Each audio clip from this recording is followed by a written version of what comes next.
Now that you've developed the proper commitment, attitude, and communication channels, our next step involves designing a proper mental game plan. This game plan occurs in 3 phases that will improve your athletic performance. This is the approach that David Cone has taken to make it to the major leagues as a member of the pitching staff of the New York Mets. He didn't wake up one morning and suddenly declare, "Hey, I want to be the starting pitcher in the World Series." Instead, his journey began modestly, and as he achieved each simple goal, he looked to the next until he was, in fact, pitching with the New York Mets. When I got a chance to start for the Mets, that's the only time I really set a goal in the big leagues. The other time was just basically to stick in the big leagues. And when I got a chance to start for the Mets and I got a couple wins under my belt, I beat Cincinnati in Cincinnati, and I beat the Giants, the 2 contending teams in the East and in the West. And I felt like at that point, I wanted to really establish myself as a starter and win 10 to 15 games. That's pretty tough for a rookie, but I had the opportunity to do so being in the rotation.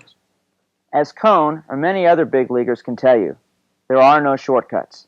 What you're seeing on the diamond is the finished and polished product, put together by hundreds of hours of dedication and work. No psychologist can simply talk 5 shots off your golf handicap, nor will you be able to run a sub-40-minute 10K if your previous best was 45 minutes. It takes a combination of good old sweat and mental conditioning. The 2, physical and mental, are equal partners. However, all too often, too much emphasis is placed on the physical, leaving the athlete mentally stale or burned out. The design of a mental game plan is preparing your psyche for what you want to do physically. In most athletic endeavors, there's a constant struggle going on between mind and body. But be aware there are 3 steps in designing a strong mental game plan: identification, assessment, and management. Identification is coming to grips with the issue or issues which may be preventing you from completing a particular athletic goal. Assessment is how you go about coping with these challenges.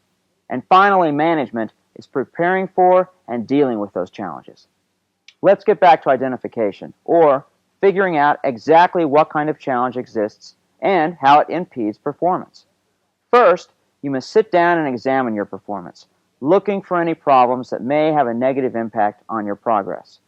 For example, a baseball player may have trouble making contact at the plate with runners in scoring position, but finds it easier to hit when no one else is on base. In tennis, a player may tend to double fault when he's serving for set or match point, but gets most of his serves in when he's far ahead in the match. When a baseball player is in a batting slump, he may start changing things around, and before he knows it, he's not only in a bigger slump, but he's lost all ability to realize what's going on. When I treat an athlete who's in a slump, I take him through a discussion of a time when everything was flowing for him. What he must do is try to recreate an image of his game when it was at its best, and compare that to when things weren't going as well. The mental state tells you everything. If you're more worried about striking out, there definitely is a negative mental downslide caused by some kind of stressor. But at least if you're thinking hit, you've got a positive attitude working. From this point, you can be looking at improvement. The easiest way to get on track is to design your mental game plan from the beginning, during the winter or off season of your chosen sport. Let's say it's January, and as a golfer, tennis player, or triathlete, you decide that in the coming year you want to improve your performance. You want to lower your handicap, move up the club ladder, or finally beat the guy who's always just a minute ahead of you at the finish line.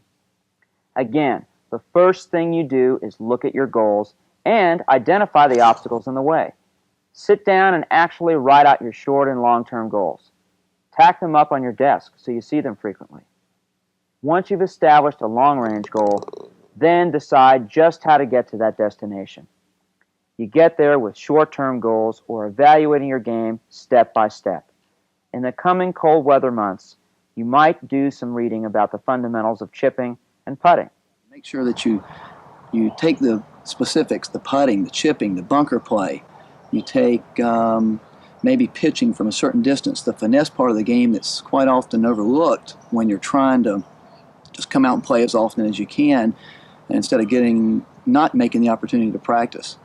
If you'll practice all parts of the games, have a game plan where you set up beforehand a certain percentage of your practice, which would be appropriate for the certain percentage of the game that you play. For example, you may hit 30% of your shots may be putts. Well, 30% of your practice should be at least putting. And likewise for all the other parts of your game that you're going to be using. Your driving you can't overlook as well. Like we mentioned with David Cohn of the Mets, think in terms of a staircase. Your short-term goals are the stairs leading to the top. Just remember, everything should be based on gradual improvement. Our second phase, assessment, means taking time to figure out the hows, whens, and whats of your situation. It means measuring or quantifying the challenges you're confronted with. First, how often is this challenge occurring? Second, when am I having the challenge? Third, what am I doing about it? Once you've identified what the challenge is, assess it by figuring out how often it's happening and what it's doing to your performance. Management is the third and final step of designing a mental game plan. It's concerned with deciding what to do with the challenge. This involves an evaluation on your part of the challenge, whether it's attitude, concentration, or confidence, and a decision about how to handle it. Actually, management is the hardest aspect in designing your plan to master. Once you've identified and assessed your challenge, whether it's chipping, putting, or the topspin lob, the hardest thing is to go out to the course and correct it, especially if there's a hang-up based on past performance. Just remember, this is where your frustration will start to develop. It's in the management phase where people want to see the results quickly, and when they don't, the challenge may appear unsurmountable.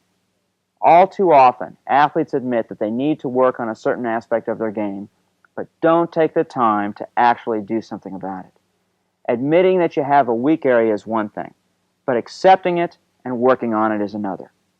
That is what the management stage is all about. It means taking the time and effort to actually work on the problem.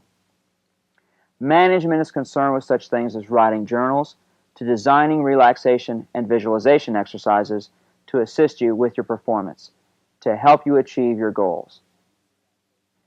If you fine-tune your mental skills and develop a proper mental game plan, you will feel better about your game, on and off the field.